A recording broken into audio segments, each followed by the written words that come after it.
It's Wizards versus Lesbians, a podcast for your ears. Hello and welcome to Wizards versus Lesbians. My name is Isaac. I'm Alexis. And today we are presenting our third or fourth short fiction roundup, depending on how you count. I think fourth. I think the Tamsin Muir one counts. Yeah. Yes. Tasman. God damn it. I think the Tasman Muir one counts. I think it's Tamsin Muir, right? Hello and welcome to Wizards vs. Lesbians. My name's Isaac. I'm Alexis. And today we're struggling to bring you our fourth short fiction roundup. The stories that we're going to discuss today are The Terracotta Bride by Zen Cho, which is available as a ebook from Cho's website. Or as part of her collection. What's the name of the collection? Hello and welcome to Wizards vs. Lesbians. My name is Isaac. The worst part is I actually own the book. Okay, we're a little Spirits silly Abroad. Fine, Spirits Abroad. You can also read it in Zen Cho's collection, Spirits Abroad, but I think only the second edition, not the first. Gotcha. And Lay My Stomach on Your Scales by Wonyi Lee, which you can find on the Strange Horizons website for free. You can just Google that up. And Margot Lie's Guide to Dueling Unprepared by Alison Tam, which is available in the Silk and Steel anthology of... how would you describe that anthology? The theme is lesbians. It's basically, it's just, are you really into femme butch lesbian couples? Here's an entire anthology of short stories about them. Sounds good. Yep. So we're going to start with, we're going to actually work our way through in the opposite order of what I just said. We're going to start with Margot Lie's Guide because it is the fluffiest of the three stories by a good margin. Yes.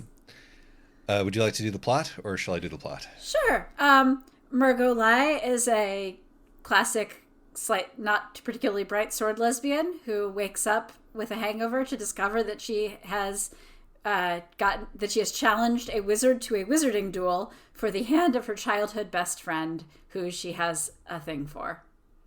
And the fact that she cannot do magic is just going to make things more complicated for her, but it will not get her out of the duel. And this takes place in magical Singapore, magical Malaysia? Yeah. Somewhere around there? Somewhere around there. Yep, it's not really specified. And this is like, I'm not even going to ask if there are wizards and lesbians because the wizard is just a wizard and the lesbians are very lesbians lesbian from central casting. Yeah. Yes, and boy do they fight. That's the entire point of the story. It's in the title, it's the whole story.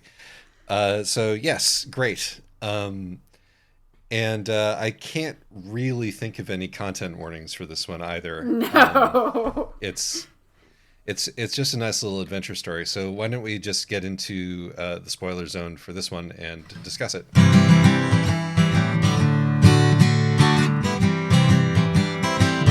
Spoiler zone 1.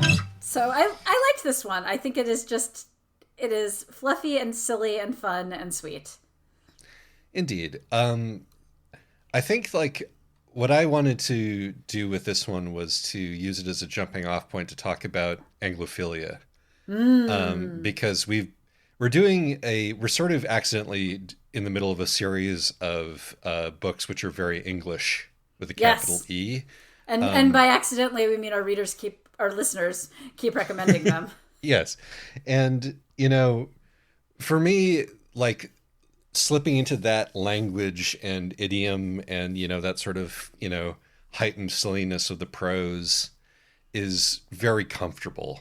It's sort of like slipping into a warm bath for me. I grew up with, Terry Pratchett and Brian Jakes, and it all feels very, very familiar and nice. And they tend to be very well written from a technical standpoint, at least, so far. The ones that make the cut, part of this is I have a deep antipathy towards Anglophilia, and so the stuff that makes the cut for the podcast is either stuff that has been recommended or stuff that is good enough that I can read it without giving up in disgust at all the Anglophilia. Well, I wanted to discuss that specific thing in relation to the story because, like, this is, as you said, very charming, very cute. Like, it hits all the beats. They have a Lady in the Tramp spaghetti moment, but with roti. I mean, what else do you want? But our hero is ethnically Chinese, and her the useless sword lesbian is ethnically Chinese, and the her love interest is ethnically Indian. I think, or possibly Malay. It's difficult. It's, again, this is a sort of, it's kind of a fuzzy setting in terms of its one-to-one stuff, but clearly, and the wizard is white, right? Yes. And so it's sort of it's a nice feel-good book about the two women of color getting one up on the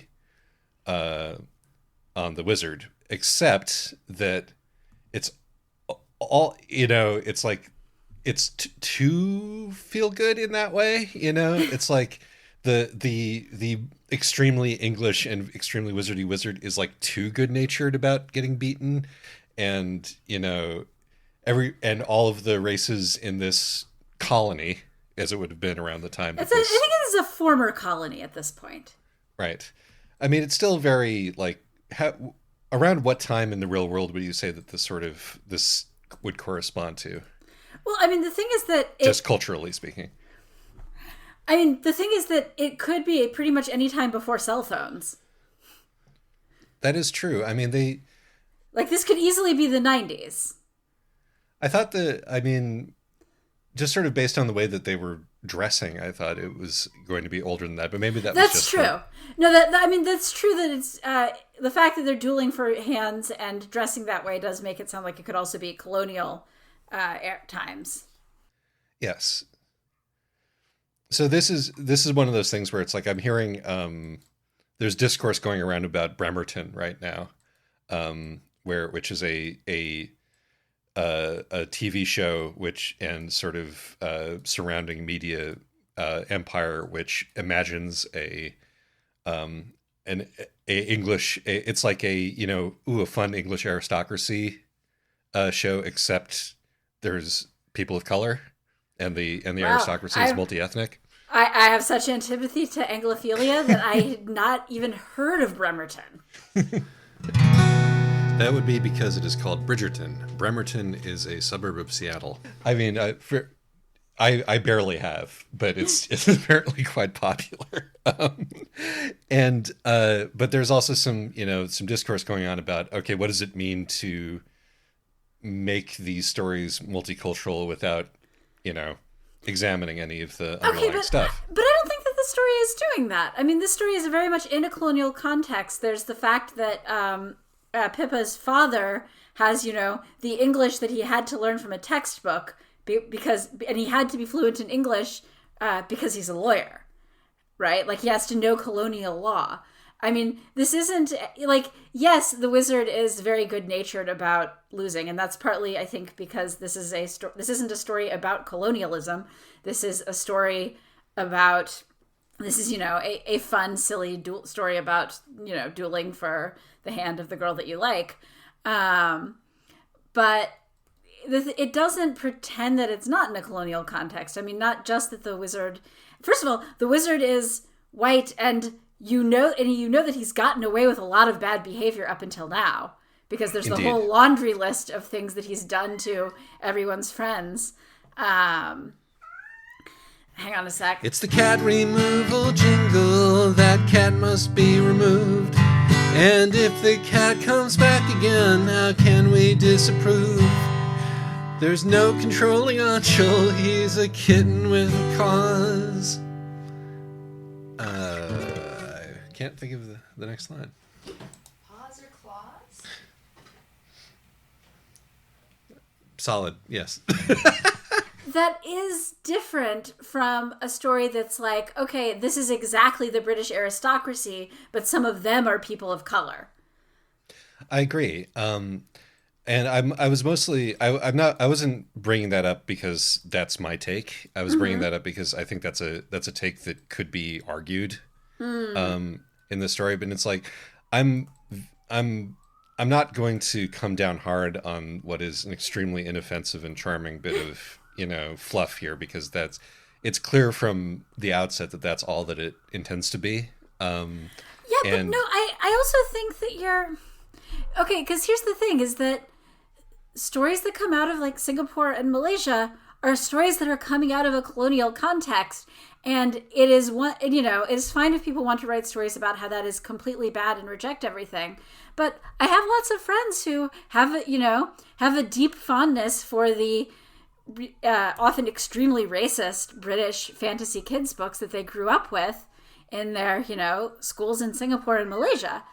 yes, And so I think this is different. This is people get, actually, I feel like people should get to engage in the stuff that was force-fed to them and make it their own in a way that's different from, being part of that culture from the get-go and just pretending that it was more multi-ethnic than it is. I agree. I agree completely. And I think that, as in many things, it's a matter of like, I mean, as far as my enjoyment of the work in question, like it's always, on the individual basis, right? Right. Like, I'm not going to say that anything that, sounds like Boys' Own Adventure Stories, but updated for the modern age and with girls instead of boys, is going to be, problematic because of its, source material. That's not how I believe the world works. Right. But, I guess, so like, I'm wondering though, with your aversion to British stuff, like, do you feel that the sort of multicultural approach to it in this case inoculates it somewhat against your allergy to Anglophilia, or is it more just the execution of this particular piece? Well, first of all, I'd like to note that my allergy to Anglophilia is half from, studying Chinese history. Insert the Opium Wars jingle again here. I've already talked about the Opium Wars, and there's certainly no shortage of subjects when we're talking about British overseas atrocities. And since we're in Malaysia today, how about the decapitations and trophy taking of heads? Of course, this was a different time. It happened all the way back in 1952. And half from my least favorite uncle is such an Anglophile that he has like replica British school scarves and stuff like that. But I don't think that you need to justify your aversion to Anglophilia. I know, but everybody I'm should saying, be at least somewhat averse to Anglophilia. Right, but what I'm saying is that this doesn't come entirely out of a political or even aesthetic thing. Some of it is just, this reminds me of Uncle Bruce. But no, I mean, the thing is that you're reading this as Anglophilic because it is drawing on a similar source material, but I'm reading this as Southeast Asian because it, also has the rhythms of like the way that a lot of my friends talk. I suppose that's true. It is roti and juk, and it's happening. It is not happening in an ahistorical multicultural thing, which honestly I'm also fine with people just doing their random ahistorical multicultural Anglophilia. Why not? But this is not multiculturalism for multiculturalism's sake. This is accurately reflecting, with a much happier spin on it, but this is, reflecting the cultural and ethnic makeup, and honestly also the power dynamics, even though they're being sort of cheerful about it, of like a very specific place and time that is not England, and it is part of the British Empire, but it's not England. And so it doesn't read to me as Anglophilia because it's not about romanticizing, the idea of this English aesthetic or this English character. I'm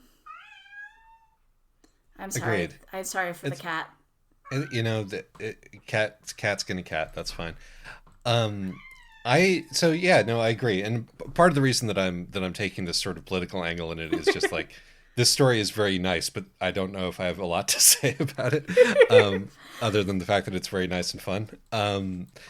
But I think that's those are all very solid points, and I think it also sort of dovetails with some other stuff that I am interested in, which includes like, you know, we've done some like novels and short stories before, which are about post-colonial societies that are just unrelentingly grim, Right. and where like every interaction that every character has is, sort of remorselessly affected and poisoned by the cultural context that they're in.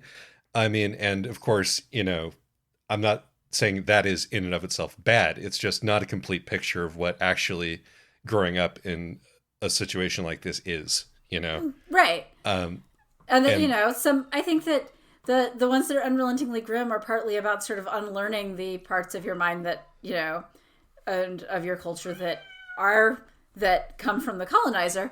But people do also get to sort of reckon with, a culture as it is and take joy in it as it is, even when it's, the product of colonialism. yeah. And I've said this before on this podcast, but I'm generally more, I've said before on this podcast that cultural appropriation isn't real, but that's, that's a very simplistic, way of saying what I mean is that, uh, cultural cultures are in discussion with each other constantly when they're in contact with each other. Things are taken, things are given, things are borrowed, things are changed. And that's how we end up with the world that we live in. And trying to dismiss all of everything that has come about as a result of cultures colliding, even if in some cases those collisions looked like, colonization and slavery, is to impoverish the ways that people actually live and think now. A story like this is sort of a result. I mean, and really a setting like this, which was even in pre-colonial times, a multi-ethnic society because of just Right. where it was in the world, Right. really demonstrates just sort of a way in which that can be a fine way to live with different cultures in contact, in communication with each other, interacting with each other, with their different, with their different foods, with their different magics, in this case, their different ideas. Yeah. So, of course, we should note that these are definitely members of the local aristocracy. Oh, you mean Pippa? You think Pippa is? Well, is not a member not of just the- Pippa. I think Margot Lai, descendant of of a clearly very established Chinese family, who gets to go to the same school that the Anglo kids are going to, like Pippa, yeah, 100%. obviously. But even the fact that one of the interesting things here is that, for example, Pippa is supposed to be gorgeous despite having dark skin, Yes. which is not necessarily a reflection of how most cultures, including in Southeast Asia, tend to operate. Colorism continues to be a real thing, and certainly was a real thing in the colonial era. But and it's just, and this is where it does get to sort of, where you do get to kind of hand wave it away and go, oh well, this is a fun world where where nobody cares that everybody is expecting the two childhood friends to get married, even though they're both girls, and it is perfectly reasonable for everybody to be interested in the hand of Pippa, who is quite dark. Indeed. I was just saying one of the reasons why I was immediately like, oh, this is just English with a capital E is Pippa, or Pips for short, is the most English, girls' school name that I can think of off the top of my head. But yeah, so it is Philippa Sastro-Wardoyo. I mean, yes. I mean, when you get to that point, you're like, I see. But no, you're absolutely right. It's like this is, and it makes sense within the context of the story. Like the point of view characters of this story are incredibly privileged, like young women who can basically do all kinds of petty crime and larceny with impunity because that's who they are, Right. without ever worrying that they're going to be like arrested or thrown in jail for it, which like anybody who tried to do any of the sort of scrapes and, larks that they get up to who weren't, protected by their heritage, and it's like they immediately go to daddy to try to get themselves out of their most recent scrape. And, he and doesn't then, because he thinks it's funnier to watch her right. wizarded, But like clearly he's not concerned that anything actually bad is going to happen to her. Right. And so actually, to bring this back to your initial thing, what I like about this story is that it is very much of the, women of color should get to be the protagonists of extremely fluffy, silly, sword fighting romantic comedies too. Yes. And it's very much doing that. But it isn't putting them exactly in that story. It's saying, okay, we can import that story into this other setting where it, again, like these are girls who would probably be growing up reading a lot of the British children's literature, at their nice school. And so, sure, they should get to star in those stories too. But they're not in England, they're in their home. And, that I think is, I just enjoy that. I think that it is better, I think, sometimes to mix it up, as it were. Agreed. Before we move on, I do have one additional thing to say about this book, that's my point, short actually, story. is that there is a tremendous amount of world building packed into this little story. And it's a tremendous amount of world building which feels real and well advised. And there's all sorts of like references to stuff that you don't need to know or understand to enjoy the story. But, it gives the sense that this is happening in a real world with like, and it's like it introduces like 3 different magic systems and a magical college and all these different, heritages and histories and stuff. And it doesn't feel, because it's introduced so breezily, it doesn't feel, overwhelming. And I want to say to every 700-page novel writer out there, Yes. you can do this in such a small space if you have a delicate touch. Yes, you don't absolutely. need to dwell on it, Right, absolutely. And, there's a lot of very deft little touches. Like, for one thing, there's the scene where they're trying to escape the wizarding college and there's this magical jeweled ring, and Margot just kicks it into the moat instead of getting sidetracked with whatever. Presumably. Cursed. Yeah. Exactly. But, and actually another way where you could get to see that there are real colonial power dynamics going on here is that there's this whole complicated system of gaining interest into the Wizards College, and these 2 upper class girls sneak in through the kitchen because they can, because, because they're brown. It's good. I really enjoyed this little story. I will say that. I just want to make that clear. I wanted to bring up all the other stuff just to have something more to talk about. Right.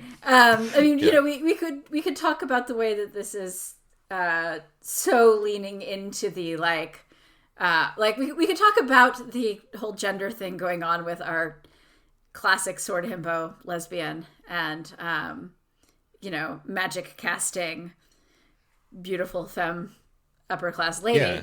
But there's an entire anthology. You can just read the anthology if you want to. I think we've already covered that pretty much in other, right. in other circumstances. But there's nothing groundbreaking going on here. Put it that way. No, but the craft here is quite good. Yes, and I think that exactly. it's actually worth reading for that. Also, because you do get the moment where she enters the wizard's duel by she brings her sword into the wizard's duel by taping a crystal to it. Yeah, no, also the jokes in this one are actually funny, which, again, not as common as I would have hoped right. when we started this project.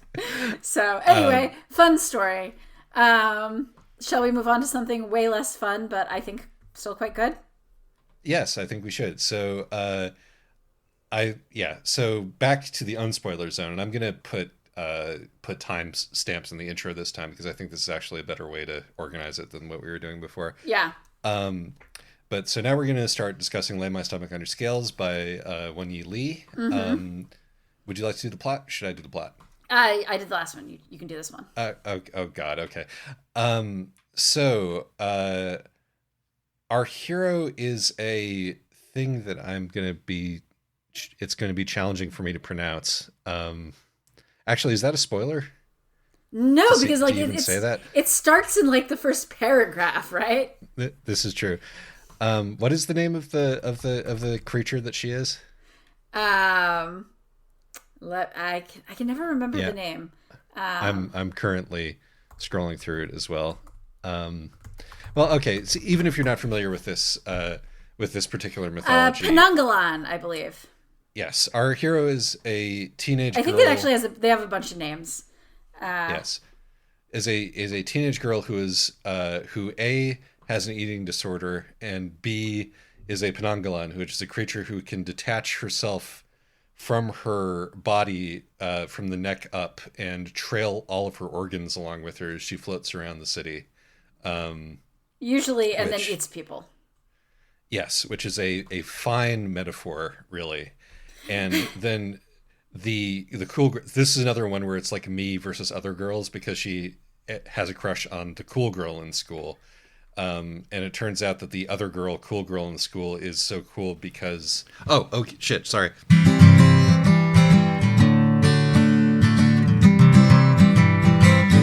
Spoiler Zone 2! The girls say that she's had work done, but in fact she is a creature who can steal the body parts of others from corpses or living people and attach them to herself. Yes. And so they sort of have a meet cute, as it were, although our hero has a pre-existing sort of nascent teenage crush on this girl already, but it comes to a head when said girl steals her hands.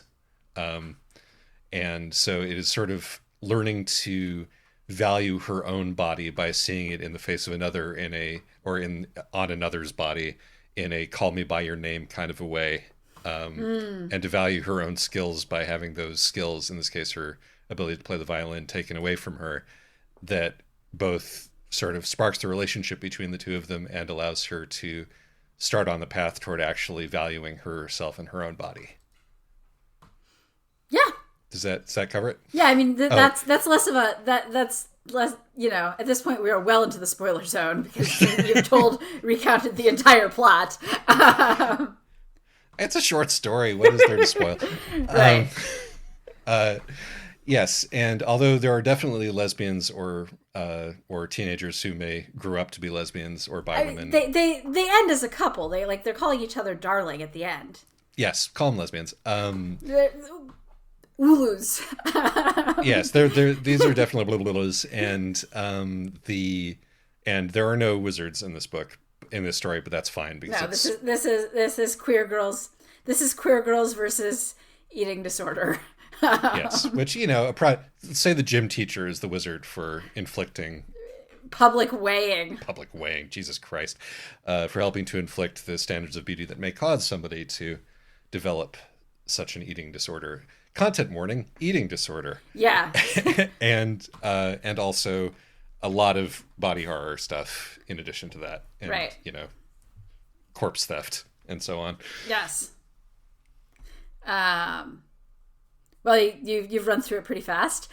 Do we have anything else to say about this story? I like, as you said, I like the way that they set her up as the cool girl who, got work done.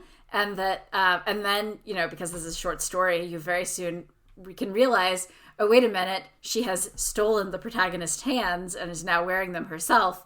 So I wonder where she got her bigger boobs and her Western nose.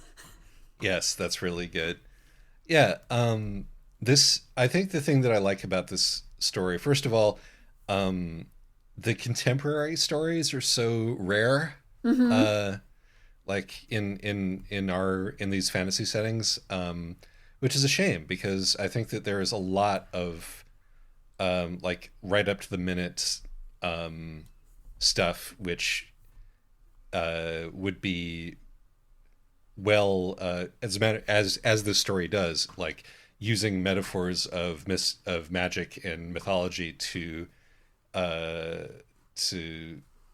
discuss modern issues is it's underdone. Yeah.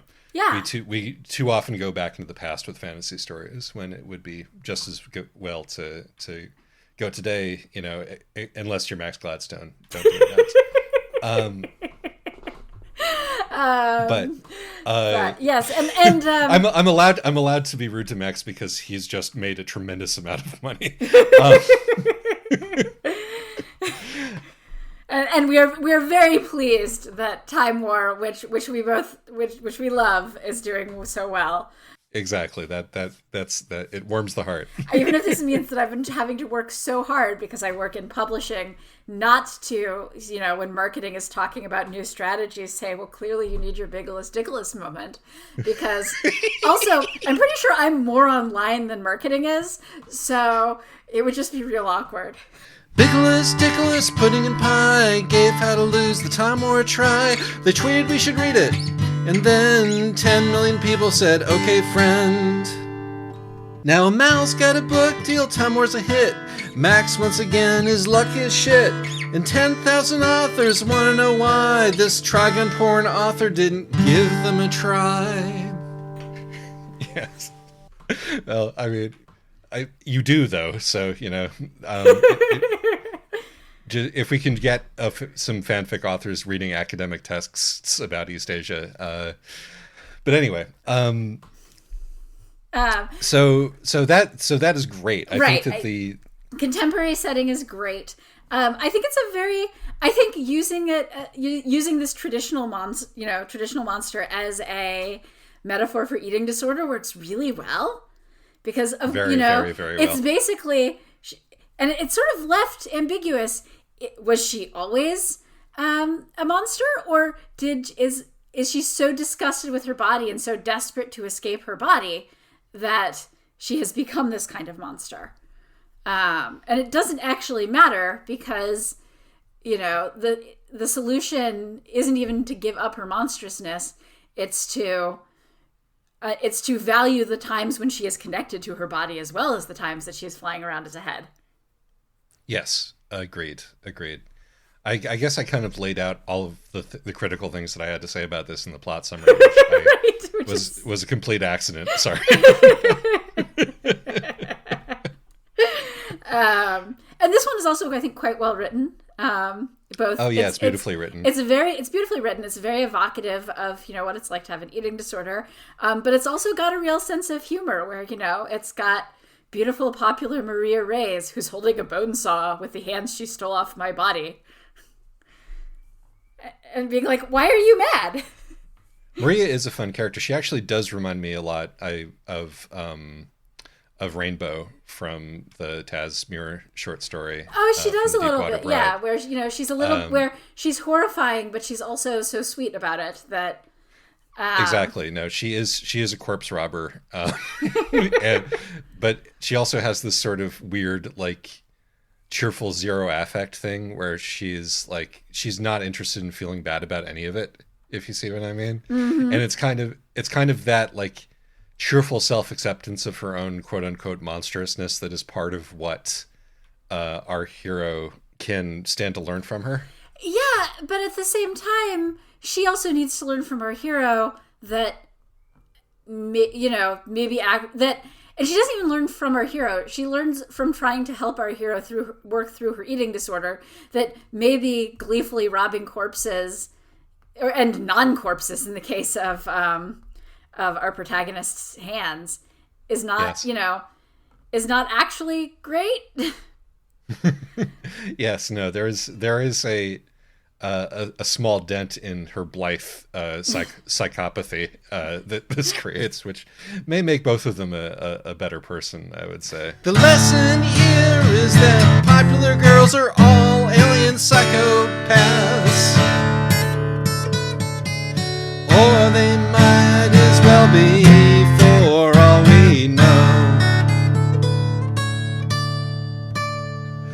What must it be like to grow up with all that And what do you turn into when you're grown? I like you get to see how, because it's not just, you get to see all the different things that are created this eating disorder, which some of which are sort of handling, puberty is horrifying, and some of which are public weigh-ins. But, the other girls are handling the public weigh-ins, and some of this is also that her mother is inflicting all of this. Yes. It's a great title also. I like a good poetic title. It's not something that we get a whole lot I assume for marketability reasons. But it's easier to do that in short story format. But what I also wanted to say is that I am a big sucker for the special food item as the MacGuffin of a story motif. The one that I always think of is the Katsudon in Kitchen by Banana Yoshimoto. Classic. I don't even like Katsudon that much, but every time I think of that story, I'm like, Katsudon. Yes, and I already liked Katsudon, so you can imagine. But yeah, no, the fact that it's something is like, that she feels such guilt buying cheap instant noodles. Right. And it's like that she has starved herself to the point where even something so basic and simple and cheap is like, something that she has denied herself and therefore can have this much power is, I think, really telling. Yeah. But also reflects that instant noodles are really good. It's true. It's true. Instant noodles are also really good. And I mean, I like that the story does not resolve everything. I mean, she has allowed herself to eat 10 entire instant noodles. It's not like having the popular girl notice her has fixed everything. It's just now she has some motivation to do something other than try to starve herself. Yes, exactly. Yeah, no, I really, really liked this story. Yes. I thought it was beautifully written. I really felt the characters. They weren't like, and again, this is another thing that reminded me of the Deepwater Bride, is that these teenage girls feel strange in the way that teenage girls actually are strange. Yeah. There's a dog outside my window. It cannot be removed. And if I were to try it, I would be eaten. Their motivations are very much their own. And, they are not, they're not easily reducible to stock characters, either of these two. Yeah. And that's really good. It's like, yeah, I feel like there's, when you have the popular girl and the nerd, there's a list of sort of stock, traits that tend to be given to them, and none of them are present in the story, which I really appreciated. Yes. And it's also not like, you thought actually the popular girl is secretly a nerd herself, or, secretly has her own pain. No, it's the popular girl is a, like, cheerfully amoral corpse robber. Yes, exactly. Just like because, in real life. Because she also wants to be hot. Yes, exactly. So. And just little touches like, it's cold in here, the AC is making my intestines shrivel up. Right. Yes. No, it's just so good. And it's funny, the poetic title. And the way that Maria compliments her organs. Yes. as a connoisseur. Yes. Yes, exactly. I know from good organs, and then she's like, "What? You're not going to steal my organs?" She's like, "No, my organs are fine." But this has. You say that you appreciate a good poetic title and that they're kind of rare, but I think that there's definitely an entire class of stories right now that are almost entirely by Clarion alumni and have these beautiful poetic titles. And many of them are kind of sprawling and messy.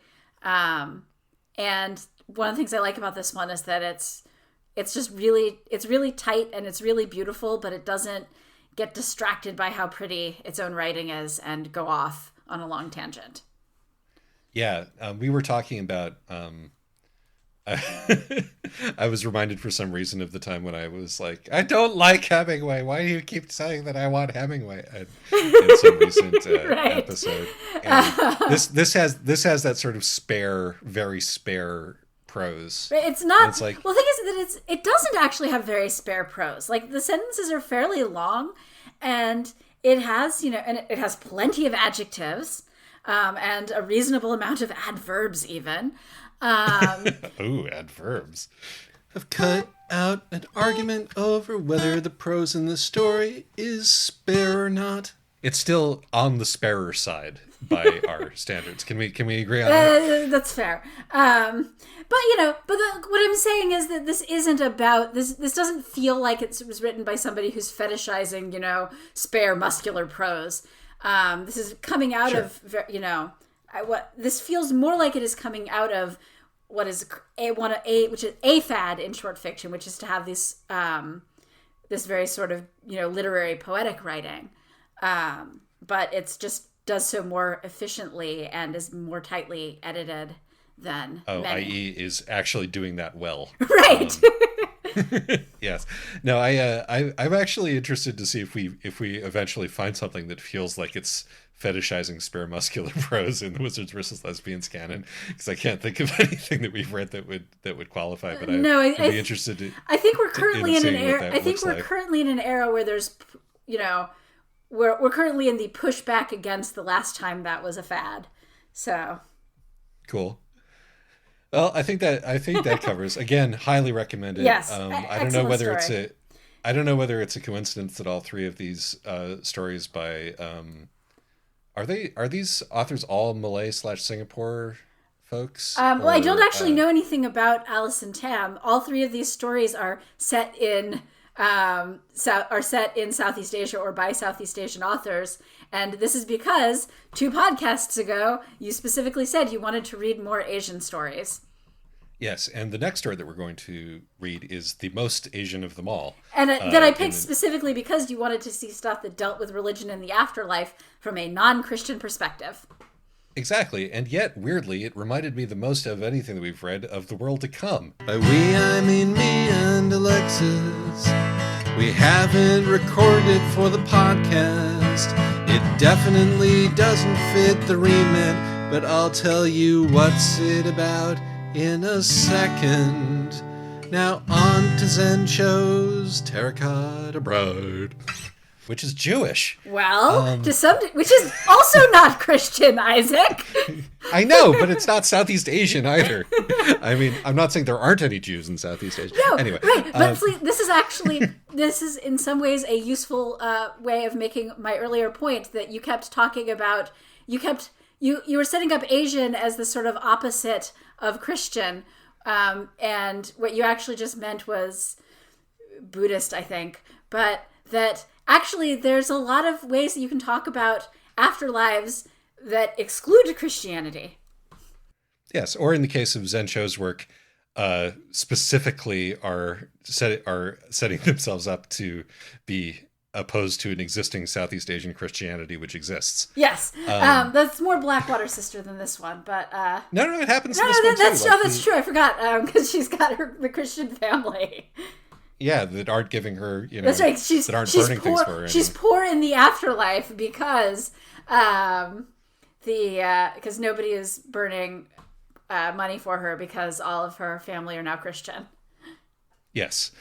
So this is The Terracotta Bride by Zen Cho, who wrote the excellent Blackwater Sister. Your turn to do the plot this time. Shoot, I'm gonna have to look up the name again. Did you know that there's I don't know how to pronounce it. I know. It's just. Did you know that there's a shortage of Ritalin right now? So I'm not taking Ritalin on weekends anymore. It adds a more freewheeling vibe to the podcast. Great.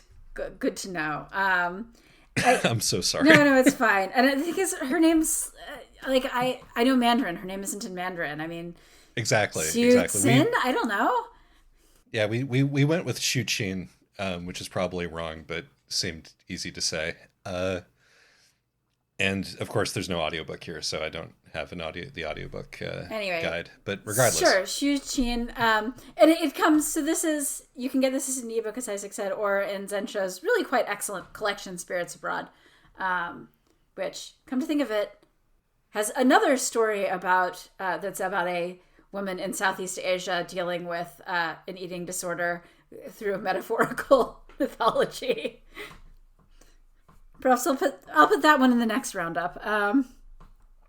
So we've got so the plot is Shuqin is a young woman who died quite young and was married off to a man who's very wealthy in this sort of Confucian-y Chinese folk religion afterlife of the classic hell bureaucracy, and everything, and she's quietly miserable. And then her life is disrupted when her husband buys a third wife, who is the terracotta bride, who's a ceramic android, basically. Yes, named much Yonghua. In God damn it, much like the main character of the one with the cat. Help. The one with the cat. The one with the cat robot and the girl robot. The cat robot and the girl robot. I'm completely blanking. The really sad ones of Southeast Asia. Divine Endurance. Thank you. Much like the one in Divine. I don't have the excuse. I'm not unmedicated. It's just early. Anyway. This is not our most together podcast. It's three different stories. It's fine. I hope you will edit this to be slightly tighter than it is, and if you didn't, then I hope you keep in my apology to our listeners. I will do both. So anyway, yes, it is somewhat like the Terracotta Bride is somewhat like the main character of Divine Endurance in that she is an android sort of created to be wish fulfillment. Yes. But this is not from her point of view. This is from the point of view of Shuqin. We're just gonna mangle his name. We're gonna go with that. Apologies, because I'm sorry. I don't orthography. I don't speak Hokkien or Cantonese. I don't speak either of those.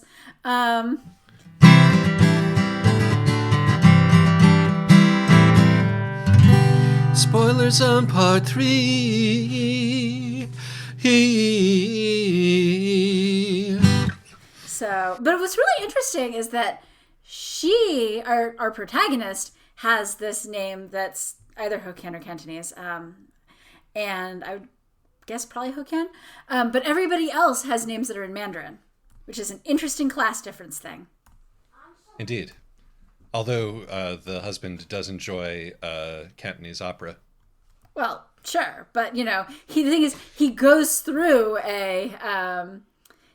he gets to go by a Mandarin name. I mean, lots of people can switch between a Cantonese name and a Mandarin name, which is just because they're all the same characters, or a Hokkien or Taiwanese name and a Cantonese name and a Mandarin name.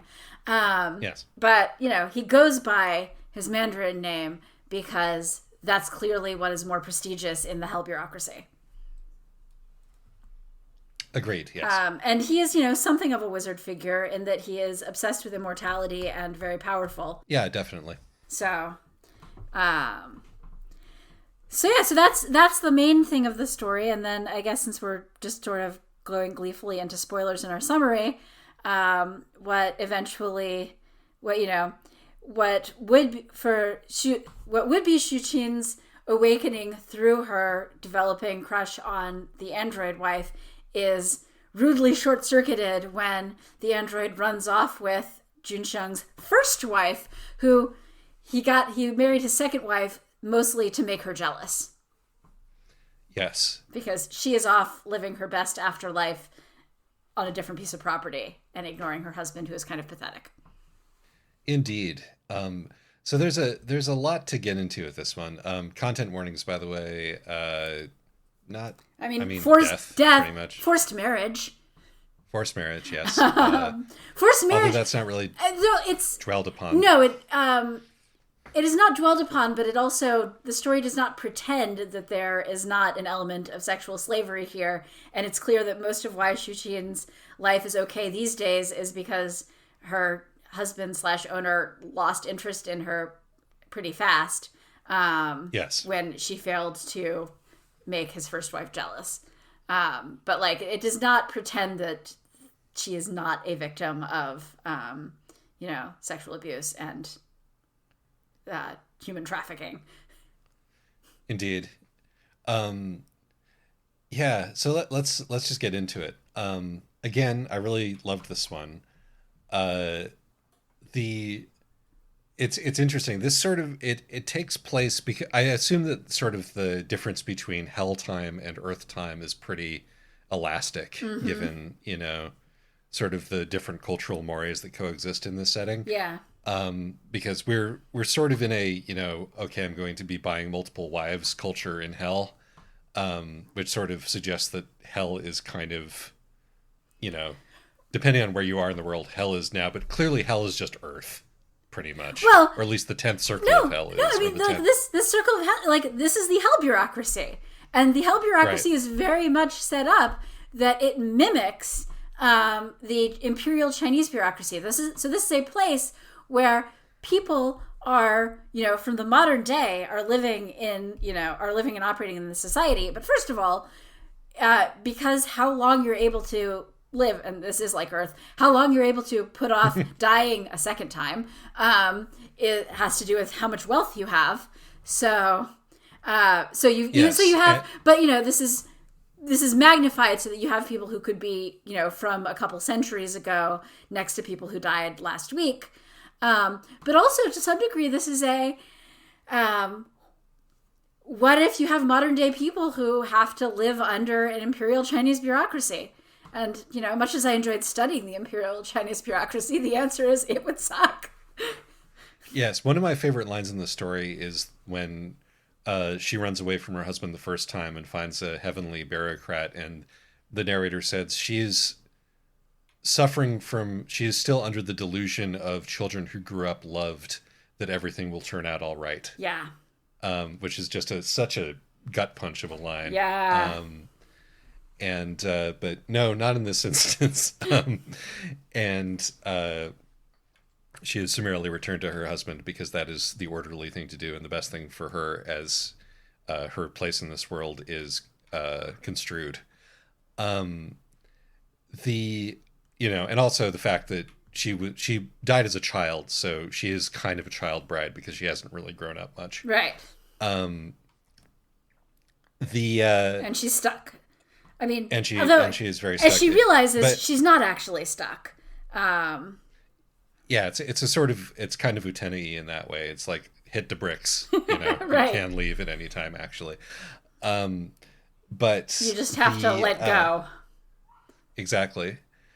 But it's also it's sort of but it ties in that Chinese bureaucracy, you can buy yourself into or that hell bureaucracy / you can buy yourself into a longer life by being rich thing with sort of tech culture, immortality stuff, because apparently in the West contemporaneously we are making, androids and trying to put human brains into them so that the tech aristocracy can live forever. Right. And this is why the Terracotta Bride is created by people who are like, what if we could do that in the afterlife too? Yes. Like very, very explicitly, it's, what if we can escape the wheel of rebirth?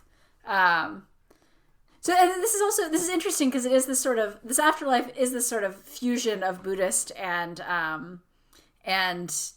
like Confucian / like Chinese folk religion, which, has like elements of Confucianism and Taoism and all sorts of other things.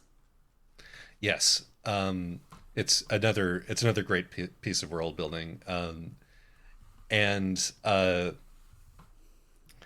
But the basic sort of moral thing here is that you do actually, in order to properly progress through your own life and your own, moral life, you do in fact have to let go of this idea that you're going to ossify and live forever, Right. and unchanging. And that's, the point is basically aimed in every direction at once, that would be a good thing for everybody to internalize. Yes. But I want to talk about a few things, but I want to so Kiana very kindly offered to read these short stories to me, and when we got to the plot twist, which is where Ling-an and and Yonghua run off together with tied together with the red string of fate, so that when they're reborn, they will be drawn together again. Yes, Kiana audibly gasped because she has the thing where she reads ahead on the page as she's reading aloud. Mm-hmm. But when we got to the place where Shuqin finds them in flagrante in the piano room in classic style, she was like, and then at the end it was like, cucked by Ling-an. Yes. Which poor she, like, on the one hand, Ling-un is like, she's really cool, right? She's like the coolest character in here. She's this middle-aged lady who takes no shit from nobody, including her husband, who she is just sort of up and separated from, even though they're both dead. But at the same time, you feel so sorry for Shuqin, who just is being constantly cucked by Ling-un. Like, her entire life is being shaped by her inferiority to this one older woman who she's not even like related to. Yeah. And in a way to her inferiority to the bride. Right. She's neither the cool self-possessed older woman nor the beautiful next young thing. She's just stuck in this limbo. And as long as she remains in the system where her worth is basically completely defined by these other people, she's never going to progress at all, and there's a point made of like how she feels like she's been wasting her entire existence, pursuing these, sort of good girl studies that the nuns she was raised by inculcated in her, and thereby just completely giving up on ever being anything but the second wife that nobody really cares about, who was used as a playing piece for a while and then set aside. Mm-hmm. It's very, very depressing, actually, this one. It is, and like the way that she escapes is, through oblivion, but with the hope that things will go better next time. Yes. I wanted to. What do you make of the Terracotta Bride's character and motivations? Is, I guess, the question. Because like she's programmed. It's the implication is that she does have a real soul. Yes. Because she's going to get reborn, but she is also programmed to be the perfect wife, and to help her husband. Although she does deviate from that programming by throwing Shuqi out the window when the Terracotta Warriors arrive in a very funny sequence. Yes. But then she is immediately falls in love with Ling-an, and part of the point is that we don't really get a sense of who the Terracotta Bride is, even though Shuqin is theoretically in love with her. Right, and I think that's also like a way of understanding why it is that Ling-un gets to run off with Yonghua and our protagonist does not. Clearly Ling-un does get to know her. I mean, first of all, that she's willing, because it seems unlikely that Yonghua's programming would allow her to run off with her eldest sister wife, and abandon her husband. So clearly she's acting against her program, to the extent that she has actual programming and not just is doing what she thinks is, the good girl thing to do.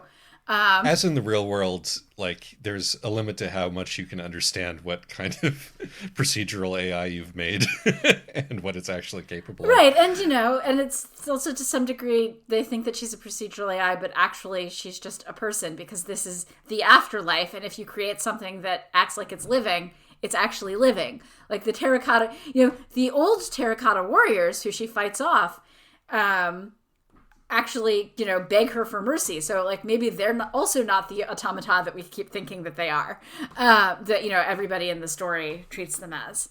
Like, this is the afterlife. It turns out everything that has a consciousness maybe has a soul.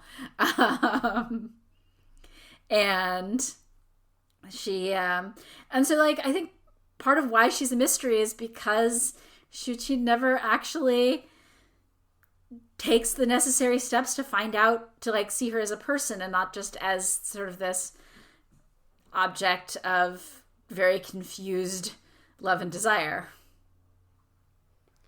Indeed.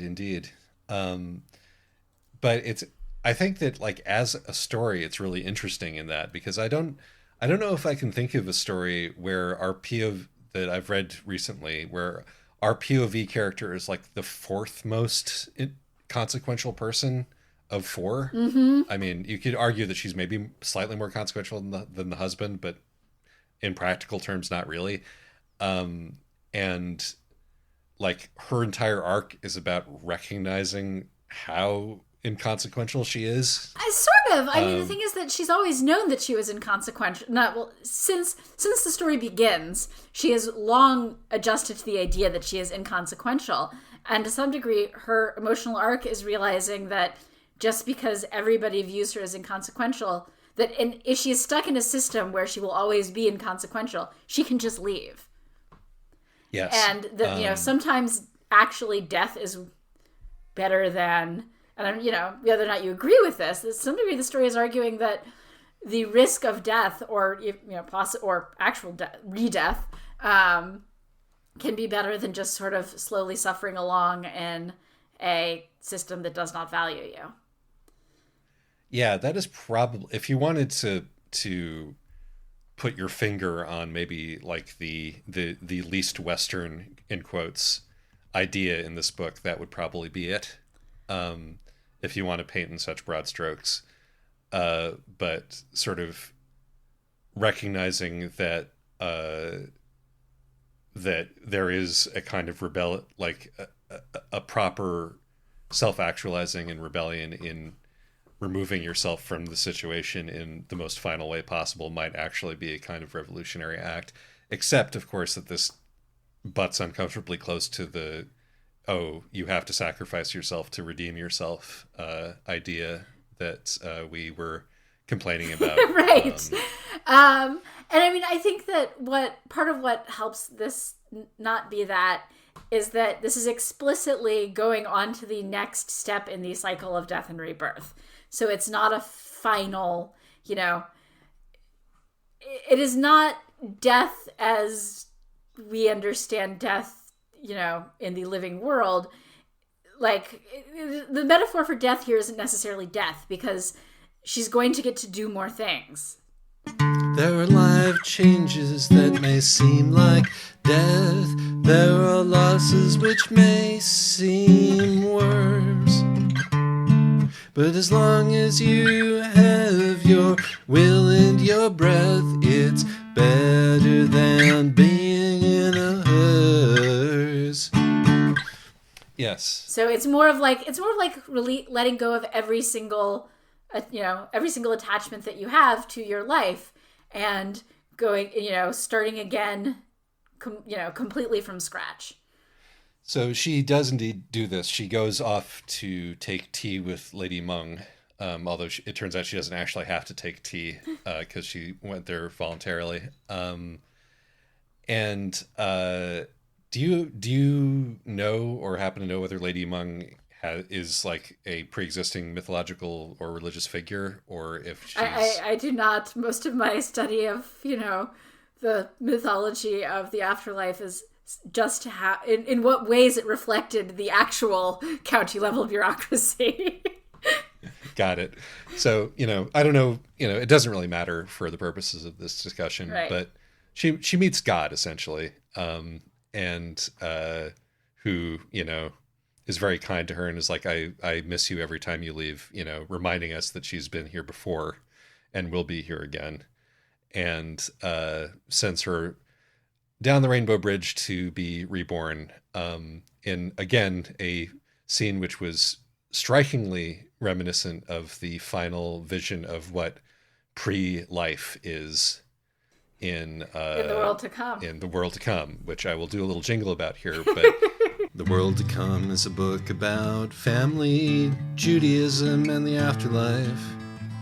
It's very, very sad, as you might expect, but it's very good. I wrote a little song about it, which I'll put at the end of the episode. That's sort of an idea of the world to come is summarizing like a Jewish idea of the afterlife, and, you know, what immortality means in a Jewish context. And in that book, it's sort of it's a lot of it. It's about, you know, what kind of knowledge you can pass on to the next generation in an attempt to sort of continue the gestalt of the Jewish people. Mm-hmm. And this one, sort of interestingly, is much more individualistic. Isn't that fascinating? It's almost as if these broad ideas we have about West versus East are not completely accurate. But yeah, no, I found that idea really fascinating, and also just sort of the way that these cultural ideas diverge and converge. Right. Now, the one thing that I have mixed feelings about is that is this idea of a racial afterlife, where, I mean, it's funny, the scene of the guy who is a Chinese Christian and thinks that he's going to, you know, meet the devil, and instead he finds himself in hell bureaucracy with everybody else. But yes, it is the devil in top hat, which I think was a fine little jibe. Yes. And, you know, but like the idea that you have a racial afterlife is one that I'm not sure I feel about. If you're going to be generous and not like, you know, racist essentialist about it, you could say that what that reflects is that the ideology that you grew up in, that you were, you know, steeped in and inculcated in when you were a kid, has its claws in you forever. You know, no matter how you adjusted as you grew up. And on a basic level, you know, you're going to go and meet what you believed you were going to meet when you were a child. Mm-hmm. But that's me doing work to try to justify that choice. I mean, I think that to some degree, this is just an opportunity to make fun of Christian converts. Yeah, the complaint is more about, like, you know, climbers. In a social sense than yeah there, yeah, but I mean, that's, and I think actually if you're going to read it in a generous way, that it's, you know, you cannot actually escape your otherness. Right, you can't exactly. achieve whiteness, right? Exactly. You know, you can't just convert your way into achieving whiteness, and also, you know, you cannot, it is not that easy to escape the system that you are stuck in. You have to make significant, except if you you know, just walk down the Rainbow Bridge, right? But that's a significant sacrifice. That's letting go of everything that you've brought in this life. Yes, like that is true. That is everything that you've accumulated in your life up until now, and you have to really let it all go. Which is also interesting to me because, you know, to some degree, that's a little bit like the Christian idea of being born again, right? Mm-hmm. But this clearly asks, you know, is asking for a much more significant sacrifice than simply claiming to be born again. Indeed. I wonder how the red string works. I wonder if that's just for one go round that the red string works, or if you stay red stringed through your multiple reincarnations. I wonder too. My guess is that it's just for the next go round, but who knows? Yeah, no, it's really funny that they've decided that they're going to reincarnate together this, you know, this shrewd old woman who, I mean, if I was to say that, you know, the bride's programming is actually working well. It's like, well, clearly this person is a much higher class of husband than the actual husband, and this person was the one who was actually managing all the finances in the family and stuff. But but we don't actually get to know what the relationship is founded on, other than both of them go up to the point where you do not have, where you can basically shrug off every other commitment and apparently followed through, or maybe not. We don't know. We don't. Yeah, all we know is that Chuchin is gonna have another crack at this, and with any luck, we'll make it past childhood this time. Yes. As it is a great suffering not to grow old, according to Lady Meng. Which I agree with, actually. As a 40-year-old, I much prefer being 40 than yes. Also, let's note Jun Sheng's in terms of his death, is only in his late 40s. Like, we talk about him being old, and we talk about Ling Un being old, but actually they're not that old. They're middle-aged. Well, that's because he keeps calling himself an old man every other sentence. Right, exactly, because he's sort of hoping to be the combination object of pity and also deference. But yeah, there's a little bit of misandry in there, which I appreciated. We all men immediately expect women to be sympathetic to their problems. Bit of, which is certainly not a million miles away from the truth. But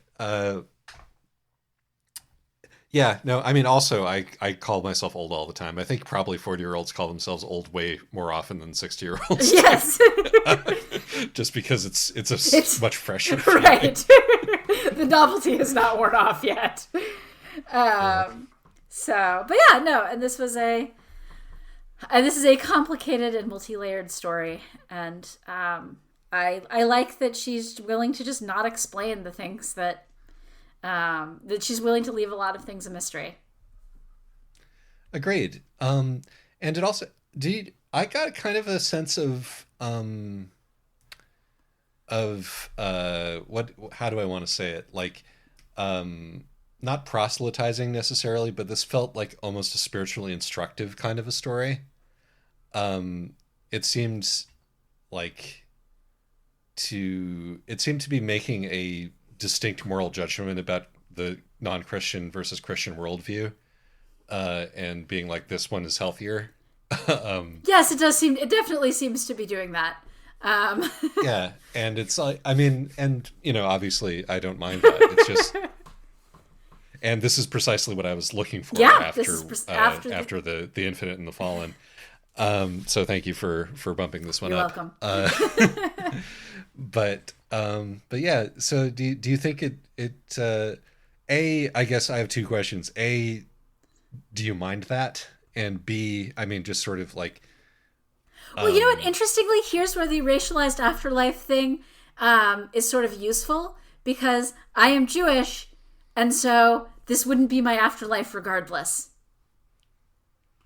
True. Like, this is sort of a, and this is also where, because another thing which sort of, even though it's, I think, mostly about poking fun at the Chinese Christian converts or Asian Christian converts, is that there's also an element of non-proselytization, because or only proselytizing. Maybe this is the Malaysian equivalent of Chabad, only proselytizing to the in-group. That's true. That's way too mean. To Zen Cho, who is a wonderful writer, but it's like, yes. Also, I will point out that I didn't actually say, I did shy away from saying proselytizing. I think that's too strong. I think this is more just a reflection of a pre-existing understanding. I think that this is a reflection. This is claiming to be, have a, advance a superior moral view, but it does not make the universalizing claims that Christianity and Christian stories often do.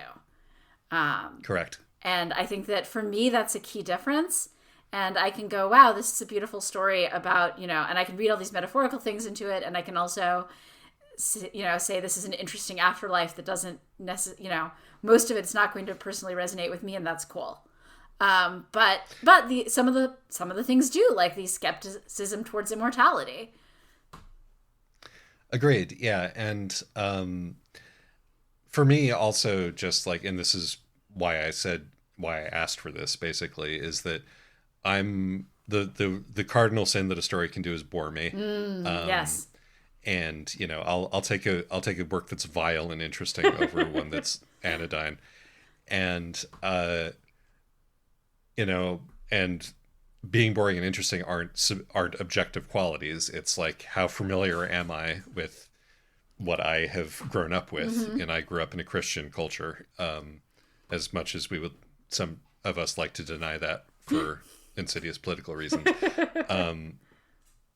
I grew up in a Christian culture, and so I'm much more familiar with fiction that is really intensely informed by Christian ideas, even if it's not explicitly about that, or even if it's reacting against that. And so, it's just nice to see something that is just dismissive of Christianity. Yes, it's not ignoring, it's not pretending that it doesn't exist even. It's just sort of, it makes a couple of jabs and then moves on because it has more important things to say. Exactly. And, that's more novel for me, and therefore, it's going to, make me more kindly disposed to it, irrespective of the moral content. Agreed. All right, did we have anything else we want to say about this story? No, I don't believe so. We're already well over time, Yes. so I think we should draw this one to a Though close. hopefully when you cut off like all of our false starts and failure to remember names. Well, some of them at least. Some of them are too funny to get rid of. Anyway, let's wrap this one up. Again, apologies for how messy this one is. Blame Yes. the Ritalin shortage. And next week we're doing a Restless Truth, which is a fun murder mystery on a cruise ship. Yes, and it's definitely dipping back into Anglophilia. Very much so, but and we'll talk about how much that works for us and how much it doesn't next time on Wisdom versus Lesbians. All right. Bye-bye. Bye.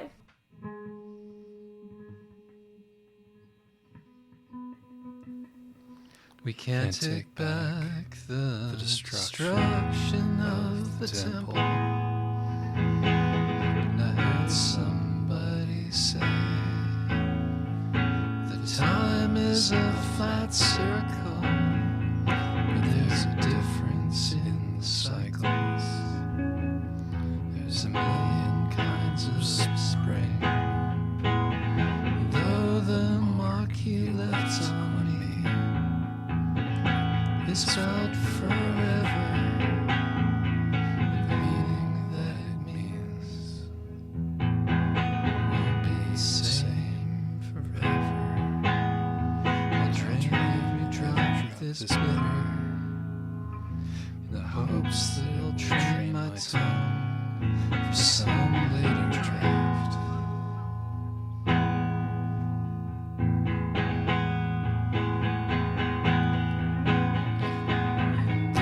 This iteration of the two of us was broken, and a child awaits in the world to come.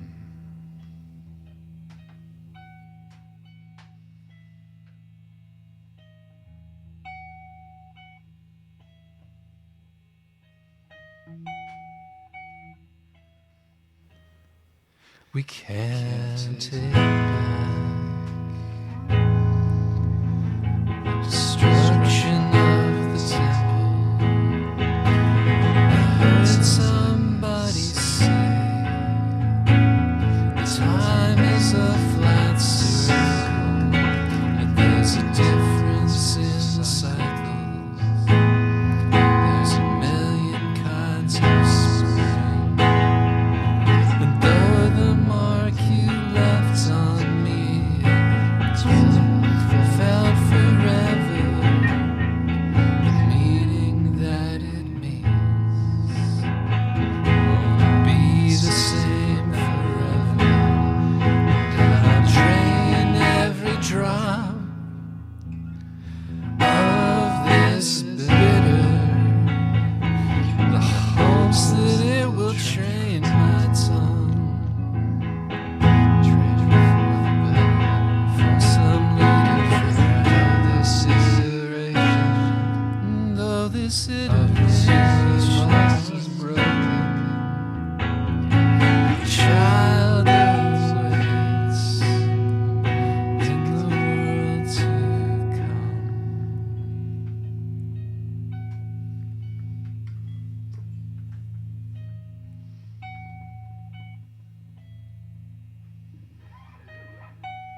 We can't take back the destruction of the temple. I heard somebody say the times of flat circle, and there's a difference in the cycles. There's a million kinds of spin. Though the mark you left on me is felt forever, the meaning that it needs, it won't be the same forever. And I'll drain every drop of this bitter hopes that will train my tongue for the better. Though this iteration of us was broken, try to